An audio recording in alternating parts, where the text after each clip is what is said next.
Good morning students. तो आज जो हम टॉपिक कर रहे हैं वो है हमारा घूर्णी निर्देश तंत्र एवं कोरियोलिस बल। हालांकि इस टॉपिक को हम पहले स्टार्ट कर चुके हैं, उसके अंतर्गत हमने क्या देखा उसको एक बार ब्रीफली रिकॉल कर लेते हैं, फिर आगे बढ़ते हैं। हमने क्या देखा कि हमारा एक निर्देश तंत्र S है जो कि क्या है, स्थिर है। ये आपका निर्देश तंत्र S है, ये इसकी एक्सिस है XYZ, ये स्थिर है। और एक अन्य निर्देश तंत्र है आपका S डैश जो S के सापेक्ष नियत कोणीय वेग ओमेगा से इस प्रकार गति कर रहा है कि दोनों के जो मूल बिंदु है वो परस्पर कैसे हैं, समपाती है। ठीक है ना। तो ये देखिए आप, ये इस प्रकार की गति हो जाएगी। ये आपका निर्देश तंत्र क्या हो जाएगा, S डैश, और इसकी जो करस्पॉन्डिंग एक्सिस होगी वो होगी X डैश, Y डैश और Z डैश, और ये आपका जो थीटा होगा वो क्या हो जाएगा, ओमेगा इंटू टी, जहाँ ओमेगा कैसा होगा, कांस्टेंट होगा। ये चीज़ वेरी इंपॉर्टेंट, इसको आप ध्यान रखिए। हम उसकी चर्चा कर चुके हैं। तो इसके आधार पर हमने क्या देखा था, स्थिति का रूपांतरण देखा था। उसके लिए हमने क्या किया कि मान लो कोई बिंदु P है, यहाँ पर कोई m द्रव्यमान का कण स्थित है। तो अगर कोई कण स्थित है तो उसका स्थिति सदिश होगा। उसका स्थिति सदिश हमने S फ्रेम में भी देखा और S डैश फ्रेम में भी देखा, और उनके बीच एक रिलेशन लेकर के आए। वो वेरी सिंपल था, वो आपका क्या था, वो था R dash is equal to R। फिर इसके बाद हमने क्या देखा, वेग का रूपांतरण देखा। उसको हमने पूरा अच्छे से डेराइव किया और वो हमारे क्या निकल करके आया था, V dash is equal to V minus omega cross R। तो ये दोनों आपको एज इट इज याद रखना है। ये तो बिल्कुल सिंपल है, दिख ही रहा है, और ये आपने निकाल करके प्रूफ कर लिया। ठीक है। तो आज हम जो आगे टॉपिक पढ़ेंगे अपना सीक्वेंस वही रहेगा। पहले स्थिति का रूपांतरण देख लिया, फिर वेग का रूपांतरण देख लिया, अब हम देखेंगे त्वरण का रूपांतरण और फिर देखेंगे बल का रूपांतरण। तो आगे बढ़ते हैं, हम करते हैं त्वरण का रूपांतरण। तो त्वरण के रूपांतरण के लिए बिल्कुल सिंपल सी तकनीक आपको काम में लेनी है।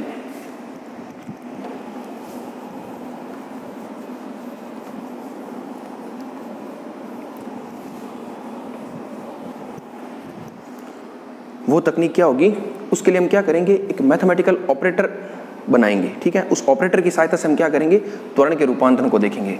तो आप पहले इस चीज को समझिए। देखो, आपने भी वेग का जो रूपांतरण समीकरण निकाला वो क्या निकाला था, V dash is equal to V minus omega cross R। इसको मैं ऐसे भी लिख सकता हूँ, V is equal to V dash plus omega cross R। अब देखो, इससे मैं एक चीज़ ऐसे लिखना चाह रहा हूँ, d by D T of bracket ये S, d dash by D T bracket S dash plus omega cross, और ये आपका ब्रैकेट।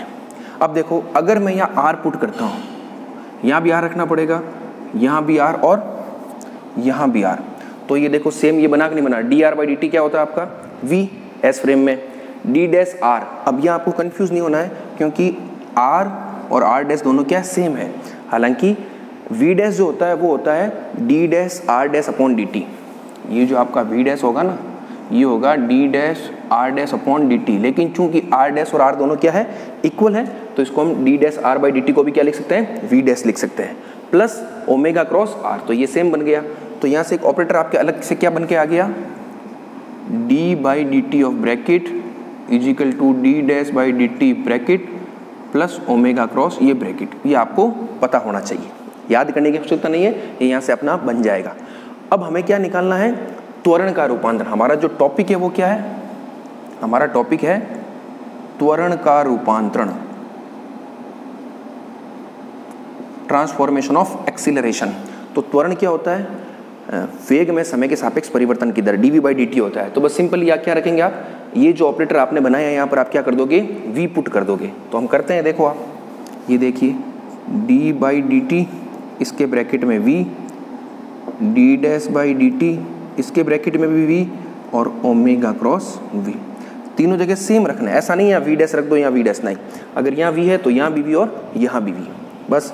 तो dv बाई डी टी तो सिंपली आपका क्या होता है, चलो एक और मैं इसको ऐसे लिख देता हूँ, dv बाई डी टी लिख दिया, और ये v है। इस v को मैं अगर डैश में लिखना चाहूँ तो मैं क्या लिख सकता हूँ, v dash plus omega cross R। ये रहा आपका। उसी प्रकार से omega cross v dash plus omega cross R। अब इसको थोड़ा सिंप्लीफाई करते हैं। ठीक है। तो देखो आप dv बाई डी टी, इसको एक बार एज इट इज रहने दो आप, dv बाई डी टी, इसको ओपन करते तो क्या हो जाएगा, D dash V dash by D T plus D dash by D T omega cross R plus omega cross we dash plus omega cross are. ठीक है, अब आप इसको आगे देखिए, ये क्या है, dv by D T. dv by D T क्या होता है, सिंपल आपका एक्सीलरेशन त्वरण, और किस निर्देश तंत्र में है, s में है, तो इसको मैं सिंपली क्या लिख दूंगा, a लिख दूंगा। और ये d dash v dash by D T है, दोनों डैश में है, और v dash by D T है, तो ये भी क्या होगा, त्वरण होगा, लेकिन किस निर्देश तंत्र में होगा, s dash frame of reference में होगा, तो इसको मैं क्या लिख दूंगा, a डैश। अब ये देखो, इसको हम कैसे ओपन करेंगे, यहाँ देखिए आप अलग से, एक फॉर्मूला होता है d by D T of a cross b, इसको आप कैसे लिखते हो, dA by D T cross b plus a cross dB by D T. ठीक है, तो बस सिंपली इसको बनाते हैं, तो ये क्या हो जाएगा, d dash omega by D T cross r plus omega dash cross d dash r by D T, और ये तो सिंपली आपका चल ही रहा है यहाँ पर, omega cross we dash plus omega cross R. अब देखिए, आपको पता है ओमेगा कैसा है आपका, कांस्टेंट है, ओमेगा कैसा है आपका, कांस्टेंट है, क्योंकि हमने शुरुआत में ही कह दिया कि ओमेगा क्या है, नियत कोणीय वेग है। जब कोई कांस्टेंट राशि होती है तो उसका समय के सापेक्ष अवकलन क्या हो जाएगा, 0 हो जाएगा, तो इस राशि का मान क्या होगा, 0। तो ये पद तो पूरा ही क्या चला जाएगा आपका, कैंसिल हो जाएगा, खत्म हो जाएगा। अब ये D dash R by D T क्या होगा आपका, वी डैश, क्या होगा, वी डैश, तो ये ओमेगा क्रॉस वी डैश और ये भी ओमेगा क्रॉस वी डैश। तो मैं इसको सिंप्लीफाई करके लिख रहा हूँ, देखो यहाँ पर ये आपका हो जाएगा a is equal to A dash plus omega cross we dash plus omega cross we dash, तो वो हो जाएगा आपका 2 omega cross we dash plus omega cross R. तो ये आपके क्या आ गया, एक्सेलरेशन का फॉर्मूला। अब हमें तो डैश वाला चाहिए इधर, तो ये लो एक बार डैश वाला इधर कर देते हैं, तो a dash is equal to a minus 2 omega cross we dash minus omega cross R. तो ये आपके फॉर्मूला निकल करके आ गया त्वरण के रूपांतरण का। ठीक है, वेरी इंपॉर्टेंट है, आपको एज इट इज याद रखना है। अब इससे फिजिक्स क्या निकल करके आ रही है उसको आप समझिए। हमने जब गैलीलियन रूपांतरण देखा था स्थानांतरण गति के संदर्भ में, तब हमने क्या देखा था कि हमारा जो a डैश था वो a के इक्वल आया था। किसके इक्वल आया था, a के इक्वल आया था। लेकिन यहाँ पर a डैश a के इक्वल नहीं है, उसमें कुछ एक्स्ट्रा टर्म्स भी आ रही है। अब वो टर्म क्या फिजिकली सिग्निफिकेंस आपको दर्शा रही है उसको आप समझिए। ठीक है, तो ये जो पहली बात देखिए, ये टर्म आई क्यों है, ओमेगा की वजह से। अगर ओमेगा को आप 0 करते हो तो ये दोनों टर्म क्या हो जाएगी, 0 हो जाएगी। और ओमेगा क्या है, ओमेगा निर्देश तंत्र s डैश का कोणीय वेग है s के सापेक्ष। तो कहने का मतलब क्या हो गया कि अगर निर्देश तंत्र आपका घूर्णी हो, if the frame of reference is rotating, then in the expression of acceleration we have 2 extra terms. ठीक है, 2 एक्स्ट्रा टर्म आपको मिल जाएगी, ये -2 ओमेगा क्रॉस वी डैश और माइनस ओमेगा क्रॉस आर। और ये जो एक्स्ट्रा टर्म है वो आपकी क्या है, एक तरह से आभासी पद है, एपेरेंट पोर्शन है आपका। ये तो अभी त्वरण है, जब हम बल निकालेंगे तो सिंपल बल में सिंपल होगा, इसको m से मल्टीप्लाई करोगे। ठीक है, तो वहाँ पर भी आपको ये दोनों पद एक्स्ट्रा मिलेंगे। तो ये तो a डैश, जैसे इसको मान लो m से मल्टीप्लाई करता हूँ तो m a डैश और ये m a, तो m a डैश तो क्या हो जाएगा, कण पर बल निर्देश तंत्र s डैश में, और m a क्या हो जाएगा, कण पर बल निर्देश तंत्र s में। लेकिन ये जो एक्स्ट्रा टर्म है इनको हम क्या कहेंगे, आभासी बल। तो उसी प्रकार से ये यहाँ पर क्या कहलाएंगे, आभासी त्वरण। जो हमने स्यूडो फोर्स या फिक्टिटियस फोर्स या छद्म बल की परिभाषा देखी थी, वहाँ पर हमने क्या कहा था, अगर निर्देश तंत्र कैसा हो, गतिशील हो, तो कण पर वास्तविक बल के साथ साथ आभासी बल भी कार्य करते हैं। लेकिन वो तभी तक कार्य करते हैं जब निर्देश तंत्र कैसा हो, गतिशील हो। उसी प्रकार से आप देखिए, अगर ओमेगा 0 हो जाएगा तो ये त्वरण भी क्या हो जाएंगे, शून्य हो जाएंगे। तो ये जो दोनों है वो एक तरह से क्या है, आपके आभासी त्वरण है, दोनों ही आभासी त्वरण, एपेरेंट एक्सीलरेशन। और इन दोनों के पर्टिकुलर अलग नाम है। ये जो है आपका -2 ओमेगा क्रॉस वी डैश, इसको आप कहते हो कोरियोलिस त्वरण, कोरियोलिस त्वरण। और ये जो आपका है ओमेगा क्रॉस आर, इसको आप कहते हो अपकेंद्रीय त्वरण, सेंट्रीफ्यूगल एक्सीलरेशन, अपकेंद्रीय त्वरण। ठीक है, और ये दोनों कैसे हैं, आभासी त्वरण है।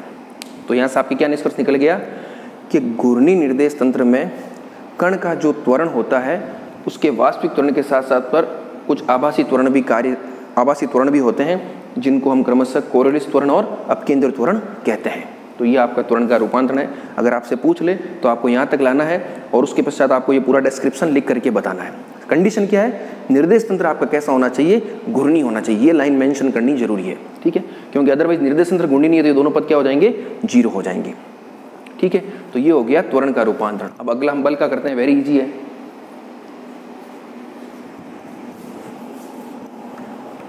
बल का रूपांतरण तो वेरी इजी है, ठीक है। तो बल के रूपांतरण में सिंपली कुछ नहीं करना है, जो आपने त्वरण का रूपांतरण निकाला है उसको कण के द्रव्यमान से मल्टीप्लाई करना है, तो आपके क्या निकल जाएगा, आपके निकल जाएगा बल का रूपांतरण। तो चलो उसको करते हैं आगे। आपका टॉपिक है बल का रूपांतरण, ट्रांसफॉर्मेशन ऑफ फोर्स।